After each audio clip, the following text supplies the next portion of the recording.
Tome o seu folheto na primeira leitura do livro de Deuteronômio, capítulo 18, versículo 15 e 20. E eu queria começar fazendo uma pergunta capciosa, fundamental, importante para esta manhã, dentro do quarto domingo do tempo comum. A pergunta é: quem ocupa o nosso coração? Deus ou as coisas do mundo? Deus ou o diabo? Deus com a bondade ou o inimigo com a maldade? Quem ocupa o nosso coração? Quem ocupa o nosso lar? Quem ocupa dentro de nossa casa? Quem é aquele que está reinando dentro dos nossos lares? Eu queria enfatizar toda a pregação dessa manhã, justamente a família como um todo. As relações interpessoais, intersubjetivas que nós temos dentro dos nossos lares. Até porque João Paulo II, quando ainda estava vivo, era o nosso Papa, hoje santo de nossa igreja. Ele enfatizava muito a questão da igreja doméstica, a questão da igreja dentro de nossos lares. E o tempo se passou e nós percebemos que parece-me que Deus está mais longe de nossas casas do que nunca. Claro que não todas, mas infelizmente já em muitos lares Deus não reina há muito tempo. E as leituras de hoje nos levam a pensar um pouco sobre qual é a importância, qual é a magnitude da presença de Deus em nossa casa, em nosso coração, em nosso lar. No versículo 15, bem no comecinho de Deuteronômio, nós temos aí um primeiro momento quando diz: Moisés falou ao povo dizendo: o Senhor teu Deus fará surgir para ti, da tua nação, do meio dos teus irmãos, um profeta, como eu, a ele deverás escutar. Uma família que tem Deus, esse é o primeiro ponto, uma família que tem Deus como centro, é uma família que tem espírito profético. O que é um profeta? Profeta é alguém que foi primeiro escolhido, selecionado, chamado por Deus. Esse profeta é alguém que Deus deu a ele uma missão. E aí nós compreendemos justamente que o profeta tem uma palavra viva de Deus no meio do povo. A tradição deuteronomista, ou a teologia deuteronomista, aqui do livro de Deuteronômio, tinha Moisés como grande modelo, o grande protótipo de profeta. Moisés, dentro do contexto deuteronomista, é aquele grande modelo de profeta para nós. E aí, minha gente, eu queria pensar justamente no Moisés como essa base elementar do profetismo. E pensar justamente isso. É preciso que nós também escutemos os profetas e as profetisas que moram dentro de nossas casas. É triste quando um casamento está tão acostumado, o esposo com a esposa, vivem tanto a rotina dentro de casa, que o marido já não consegue ver na mulher uma profetisa, não consegue mais ver na mulher uma mensagem viva de Deus para ele, ou vice-versa. É muito triste quando nós não temos dentro de casa um espírito profético. Moisés aqui está dizendo: o Senhor Deus fará surgir para ti e para a tua nação um profeta, tendo eu como modelo. Profeta não era um homem diferente de nós, não, era um homem de carne e osso, com seus defeitos, com suas dificuldades, mas um homem que tinha uma mensagem de Deus para a comunidade, para o povo, e aqui para Israel. Ora, é muito importante que nós possamos olhar para o outro com quem nós convivemos dentro de nossos lares e ver nele um sinal, uma carta de Deus. Os nossos idosos, por exemplo, os nossos avós, nossos bisavós, quem ainda os tem vivo, tem um profeta dentro de casa, uma profetisa dentro de casa. Quantas e quantas vezes nós não nos escutamos com as suas experiências de vida? Os nossos cabelos brancos que moram em nossos lares têm muito a nos ensinar, tem muito a nos falar sobre a vida, sobre a experiência de fé deles. São homens e mulheres que são o evangelho vivo de Deus para nós. Mas os mais jovens já não os escutam mais. Acham que eles repetem as mesmas histórias o tempo todo. Mas são histórias proféticas, são histórias de vida, são histórias que iluminam a nossa vida, que enriquecem, não o nosso vocabulário, não o nosso conceito de intelectuais, não, mas que enriquece a nossa própria experiência subjetiva, existencial. E aí, minha gente, é muito importante que nós possamos escutar um ao outro, que os filhos escutem os vossos pais como profetas. Quando um pai fala, quando uma mãe fala, os filhos devem escutá-los como Israel escutava Moisés. Uma família que tem Deus no centro, é uma família que tem esse espírito forte na mensagem da palavra. Discernir, observar o que o outro está me dizendo, porque o outro é meu pai, é minha mãe, são meus profetas, foram escolhidos por Deus a entrarem, a estarem totalmente vinculados à minha vida. Mas também os pais escutarem os filhos, a experiência, a troca de gerações, os mais jovens com os mais velhos com os mais jovens, o aprendizado, o aprimoramento das gerações, é lindo. Os mais jovens têm muito o que ensinar e os mais velhos também. É triste quando dentro de nossas casas nós não mais nos escutamos, nós falamos sozinhos, estamos vivendo a solidão e não a solidariedade mútua. Não vivemos a compaixão, não vivemos o respeito dialógico. E aí, existe uma palavra linda do grego chamada crisólogo. Crisólogo é uma expressão grega, significa palavra de ouro. Nós deveríamos ser crisólogos um do outro. Temos uma palavra de ouro, uma palavra nobre, uma palavra precisa, uma mensagem adequada à vontade de Deus dentro de nossos lares. Isso é um lar profético onde Deus reina. Mas se não reina Deus, é um lar que só tem confusão, só tem um monólogo, só um tem a razão, só um fala, só um pode, só um manda, só um tem vontade, só um tem desejo, só um tem querer. A sua palavra é absoluta, é quase um movimento despótico, um despotismo absolutista, esclarecido, terrível. Portanto, é importante que nós sejamos famílias proféticas. Escutem uns aos outros. Esposa, olha para o teu marido e veja nele um sinal de Deus na tua vida. Esposa, olhe para o teu marido, olhe para a tua esposa e veja nela um sinal de Deus para a tua vida. Não é somente corpo, não é somente sexo, não é somente prazer genital, não, é muito mais do que isso. É alma, é uma mensagem, é um evangelho vivo. Nós temos 4 evangelhos na Bíblia, Mateus, Marcos, Lucas e João. O 5º evangelho tem que ser você. Evangelium, do grego, evangelion, significa boa notícia, boa mensagem.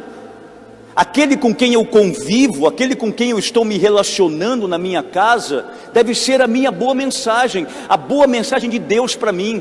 Meu pai é a minha boa mensagem, minha mãe é a minha boa mensagem, meu marido é minha boa mensagem, minha esposa é minha boa mensagem, meu vovô, minha vovó, meu bisavô, meus netos, todos eles compõem o evangelho vivo de um lar profético onde Deus é o centro. Segundo ponto, pega aí o Salmo 94, lá na estrofe 2 está escrito: vinde, adoremos e prostremo-nos por terra e ajoelhemos ante o Deus que nos criou. Uma família que tem Deus no centro é uma família que é adoradora e não murmuradora. O tempo que a gente passa murmurando, reclamando, vitimizando, o tempo que a gente passa falando mal um do outro, a tia que fala mal do sobrinho, o sobrinho que fala mal do primo, o irmão que fala mal do outro, a sogra que reclama da nora, o genro que reclama do sogro, enquanto passamos o tempo todo em família, muitas vezes murmurando, reclamando, caluniando, difamando, xingando, odiando o outro. Deveríamos ser uma família exemplo no Salmo 94, 95, uma família de adoradores. O Salmo 94, 95 é um convite que a palavra de Deus, Davi nos faz para que nós nos prostremos diante de Deus. Uma família de joelho no chão é uma família em pé, uma família acomodada, preguiçosa, ociosa, que não ora, que não adora, que não tem mística, que não tem ascese, que não tem espiritualidade, é uma família morta há muito tempo. Por isso que é uma diferença muito grande entre casa e lar. Às vezes a casa é muito bonita, a arquitetura é perfeita, é a casa que quando você passa na rua, você passa em algum lugar, os seus olhos falam: nossa, que casa linda, olha que estrutura, olha que beleza, olha a cor dessa casa. A casa é linda, mas não é um lar. Lar é uma coisa, casa é outra. A casa é linda, mas lá dentro não é lar, não tem afago, não tem afeto, não tem Deus, não tem adoração. Cada um vive na ilha do seu comodismo, na ilha do seu quarto, na ilha do seu cômodo. Não se falam, não adoram, não oram, não tem entretenimento entre a família, não há essa troca o tempo todo. Às vezes o outro mora dentro de um ônibus abandonado, mas lá é um lar. Porque embora haja ali a escassez da dignidade de uma casa, ainda que morando às vezes no lugar que não seja uma casa, é um lar, porque naquele contexto tem afeto, tem respeito, tem carinho, tem afago, tem amor. Casa é uma coisa, lar é outra. O Salmo 94 está dizendo para nós outra coisa importante, e é importante que você que é pai, você que é mãe, escutem isso. No parágrafo 3 diz: Oxalá ouvisseis hoje a sua voz, não fecheis os corações como em Meriba, como em Massa, no deserto aquele dia.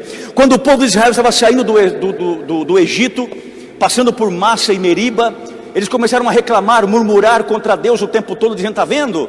Quando nós morávamos lá no Egito, embora fôssemos escravos do faraó Ramsés, nós tínhamos uma vida até mais ou menos boa, trabalhávamos pesado, duro, mas tínhamos uma vida tranquila. Agora estamos aqui no deserto, sem comer, sem beber, e cadê Deus? E aí começou toda a lástima, toda a reclamação, toda a murmuração. E a palavra diz: em que outrora vossos pais me provocaram, apesar de terem visto as minhas obras. Pai e mãe, tomem muito cuidado para os senhores não passarem uma falsa imagem de Deus para os vossos filhos e consequentemente para os vossos netos. Tomem muito cuidado para que vocês não deem um mau exemplo para os vossos filhos a respeito da sua fé. A reclamação que nós temos aqui no texto é essa: Deus está dizendo: eu não estou feliz com os vossos antepassados, eu não estou feliz com os vossos ancestrais, eu não estou feliz com os vossos pais, porque os vossos pais reclamaram de mim o tempo todo. Os vossos pais não reconheceram, não tinham gratidão. Minha gente, uma das coisas que mais mata a nossa espiritualidade é a ausência de gratidão. A gente pede para Deus, pede, mas a gente nunca agradece. Aliás, o fato da gente abrir os olhos, como num domingo desse, já é um motivo de falar: obrigado, meu Deus, porque eu estou com vida. Obrigado, meu Deus, que estou na minha casa, no meu lar. Você imagina quantas pessoas estão agora com os olhos fechados, em coma induzido, lá na UTI. Aí você imagina o seguinte: o Salmo 94 é para dizer o seguinte: pais, ensinem os teus filhos a terem fé. Sabe por quê? Porque a gente está preocupado em deixar para os filhos uma casa, um carro, um sítio, uma fazenda, dinheiro, a herança, não sei o quê. Gente, quando você morrer, eles vão brigar igual abutres pelo que você construiu, pelo que você lutou, pelo teu suor. Depois que os pais fecham os olhos, a maioria dos irmãos ficam inimigos, por causa da bendita herança, mas deixe para os teus filhos aquilo que é mais que uma herança, é salvação, é o caminho para o céu, é Deus. Eu sou o caminho, a verdade e a vida, disse Jesus. O Salmo 94, famílias, é justamente para que nós pensemos nisso. O teu filho te imita. Pai que nunca vem à igreja, está dando um sinal para o filho: você também não precisa ir para a igreja. Como é que eu vou questionar o meu filho que não quer vir à catequese? O meu filho que reluta, e não é culpa dele não, o meu filho que reluta para vir à igreja, quando de vez em quando o pai diz, você tem que ir para a catequese, o filho diz, mas você não vai para a missa também, como é que eu vou para a catequese? Os exemplos arrastam, não as palavras bonitas. O Deus que está dizendo, falando aqui com o povo de Israel, é o mesmo Deus que fala conosco hoje. Ele é o mesmo ontem, hoje e sempre, diz a carta aos Hebreus capítulo 13. Portanto, é importante que nós entendamos, e uma outra coisa, não fechem o vosso coração. Gente, o que é um coração fechado? A expressão bíblica, a expressão catequética, bíblica, teológica, significa um coração insensível. Um coração fechado é um coração que deixou de sentir, é um coração que petrificou. E esse é o grande problema.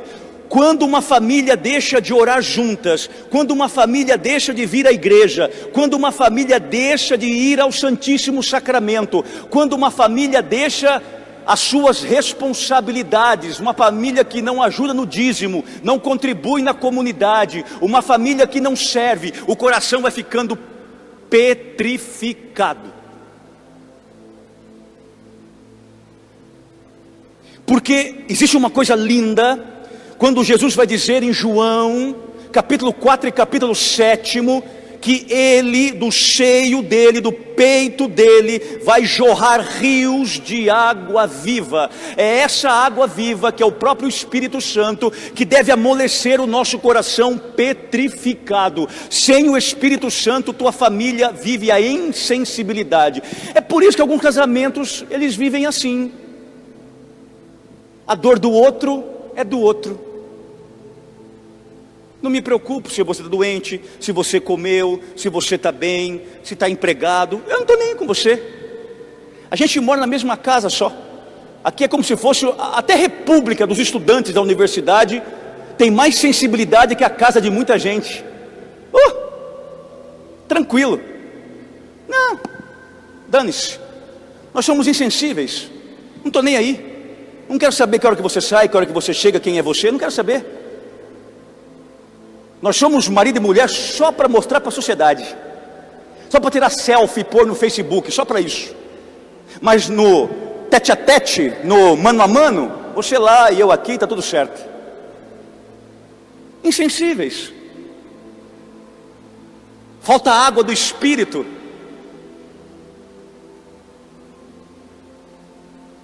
O que nós estamos deixando para os nossos filhos? O que estamos ensinando para os nossos filhos?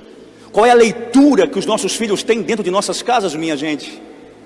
Não adianta dar iPhone não, nem computador de última geração, nem carro novo não, se não dou Deus. Se meu filho não me vê todos os dias ajoelhado, orando, adorando, com a minha velinha acesa, por isso ter em casa um pequenininho santuário que seja, no cantinho de casa, uma vela, uma imagem de Nossa Senhora, já serve como uma igreja doméstica. Meu filho fala, poxa vida, olha, meu pai reza, minha mãe reza, meu vovô reza. Às vezes você pega uma criança pequenininha, 7, 8, 2, 10, 9, 10 aninhos, com um terço no pescoço, você pergunta, por que o terço está no teu pescoço? Porque meu pai também. Pronto, já começa, porque as crianças aprendem com as imagens, são imagéticas. Jean Piaget, o grande psicólogo, já nos ensinava isso. Para chegar na autonomia, ensinava Piaget, eu preciso da heteronomia. Eu aprendo com o outro, e aí eu vou criando a maturidade, a liberdade para ser eu mesmo. Isso é psicológico, científico. Queridos, não abandone a confissão, porque a confissão, católico que não confessa tem coração endurecido. Não abandone a oração, não abandone o terço, não abandone a Santa Missa, não abandone a Eucaristia, para que Deus também não tenha uma queixa contra a tua família e contra você, como estava queixando aqui de Israel. Israel não foi agradecida. E outra coisa, você nunca começa uma oração pedindo nada, nada. Você começa uma oração agradecendo a família que Deus te deu, por mais difícil que ela seja. Essa família difícil que você tem é o ingresso para você entrar no céu. Terceiro ponto, vai no Evangelho, capítulo 1, versículo 21.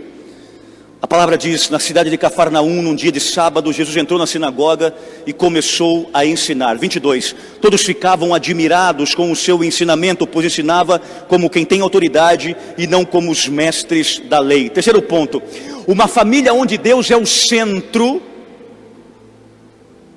a família se torna uma igreja doméstica. Veja, Jesus foi à sinagoga. A sinagoga era um templo, um lugar de reunião, uma assembleia, onde realizava-se o culto litúrgico dos judeus. Mas a igreja, além dessa, que é a igreja mãe, a igreja que nós nos reunimos no fim de semana diante da Eucaristia, nós temos lá em nossa casa uma pequena capela, que é a tua família, a igreja doméstica, como eu já comecei dizendo, que era uma das falas fortes de João Paulo II nos anos 80. É pensar justamente aqui que eu preciso transformar minha casa num templo, tendo Jesus como exemplo. É Jesus, não é o Faustão, não é o Luciano Huck,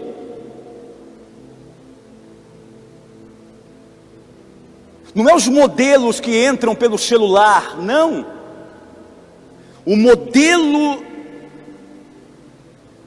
na minha casa deve ser o Senhor Jesus. Eu fixo os meus olhos nele, porque eu preciso ser imagem e semelhança dele.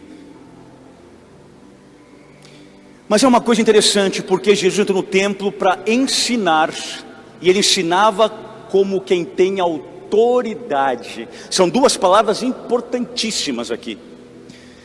Amados, ensinar nos lembra de educar.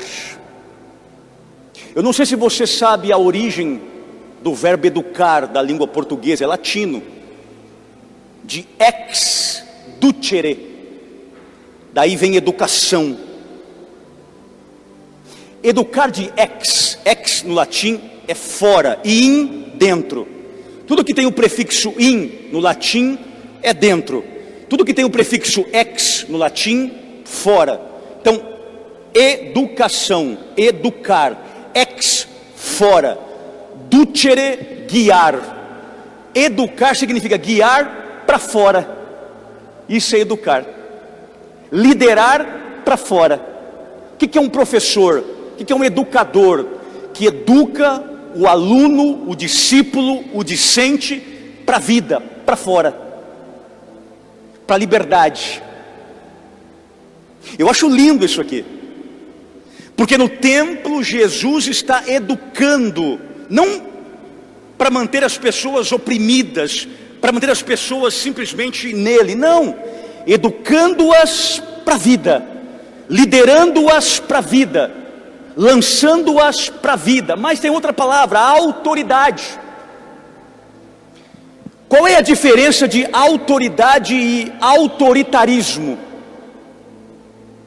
Autoritarismo é um regime tirânico, onde alguém manda e eu obedeço, principalmente contra a minha vontade. São os regimes de cunho ditatorial. Autoridade também vem do latim, augere. Autoridade de augere significa fazer crescer. Que lindo! Exercer autoridade sobre a vida de alguém não é oprimir alguém, é fazer crescer. Um professor que tem autoridade, não é aquele que manda no aluno, que oprime o aluno. Eu sei porque eu sou professor, você não sabe nada. Não, esse exerce o autoritarismo. O professor que é uma autoridade é aquele que leva o aluno a crescer. O sacerdote que é autoridade leva o rebanho a crescer. O pai e a mãe que são autoridades levam os filhos a crescerem, a irem refletindo o mundo, a escolhendo a sua vocação, não falando, você vai ter que ser isso porque a mãe quer. A mãe quer, o pai quer que você seja isso, mas ele não quer. Ele tem liberdade. Aí você não é um pai que exerce a autoridade, você é um pai autoritário. E geralmente na linguagem do autoritarismo é sempre a primeira pessoa do singular. Eu mando, eu sei, eu posso, eu faço, eu. É o ego inflado. A autoridade sempre na primeira pessoa do plural, nós. E esse é Jesus. Uma família que tem Deus como centro é uma família que ensina um ao outro. Uma família que tem Deus no centro é uma família que tem autoridade, porque um faz o outro crescer. A minha esposa está crescendo enquanto esposa, o meu marido está crescendo enquanto marido, os meus filhos estão crescendo. O papai e a mamãe sentam, conversam, falam sobre a vida, as dificuldades, as pelejas, e eles vão aos poucos discernindo a vocação deles, e um dia eles vão dizer, olha, agora é hora de fazer isso, é hora de ser padre, é hora de casar, é hora de trabalhar no que eu quero, porque você os educou com autoridade, e não aquele filho depressivo, que nunca pôde falar por si mesmo, que não tem vontade, que você mandou, você obrigou, você fez o que você quis. Filho não é extensão do pai e da mãe, filho é diferente, ele é ele, você é você. É lindo quando um filho admira o pai que tem, a mãe que tem. É lindo quando um neto admira o avô que tem. Lindo, mas você não é o seu avô, você não é o seu pai, você não é sua mãe. Você é você e eles são eles, e ponto final. Admire sempre, mas seja você. Isso é autoridade. Fazer crescer, educar para fora, educar para a liberdade. Sabe quando você depois de 20, 30 anos fala, nossa senhora, eu me lembro da minha professora que falava isso. Olha como educou você para fora, para a vida.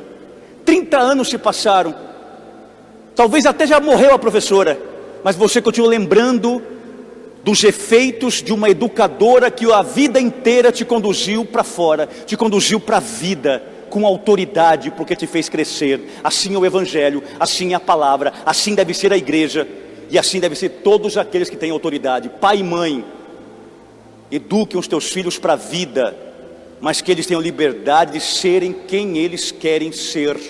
A coisa mais triste do mundo é nessa vida tão curta, a gente não poder ser a gente mesmo, ter que o tempo todo querer ser o que os outros querem que a gente seja. E isso é muito triste, e isso adoece tantas e tantas e tantas pessoas. Quarto ponto, também está no versículo 22. Todos ficavam admirados com os seus ensinamentos, pois ensinava como quem tem autoridade, não como os mestres da lei. Veja, uma família que tem Cristo como centro é uma família admirada e admirável. Veja que ele não ensinava como os mestres da lei. O que Marcos está dizendo aqui para mim e para você? Os mestres da lei conheciam tudo da palavra, tudo sobre o Antigo Testamento, sobretudo a lei mosaica e o Pentateuco. Só que eles conheciam a palavra, decoraram a palavra, sabiam as vírgulas da palavra, mas não viviam a palavra. Tinham teoria, mas não tinham prática. Quando aqueles homens que estavam no templo viu Jesus pregando, falou, rapaz, o que é isso? Ensinamento novo, e esse homem tem uma autoridade que os fariseus não têm. Por quê? Porque os fariseus eram autoritários.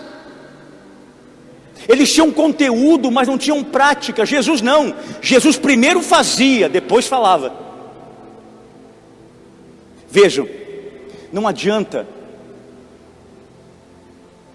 ser uma mãe teórica, um pai teórico, se na prática não temos atitudes e bons exemplos, se não seremos uma família de fariseus.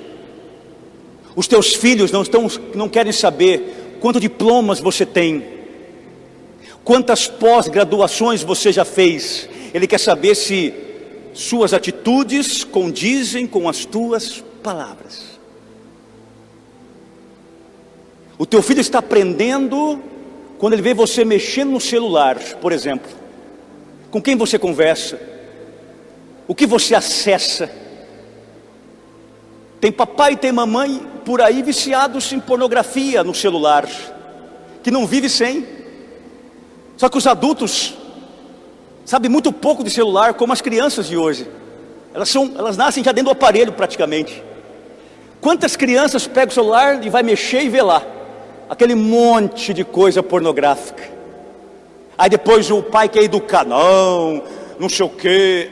A criança diz, fala-se uma coisa, mas na prática é outra. E aí entra em contradição. Cuidado, para não sermos uma família de fariseus. E depois fala, mas quem manda sou eu. Aí é o exercício do autoritarismo. Diferentemente, se você falasse e fizesse, aí era autoridade.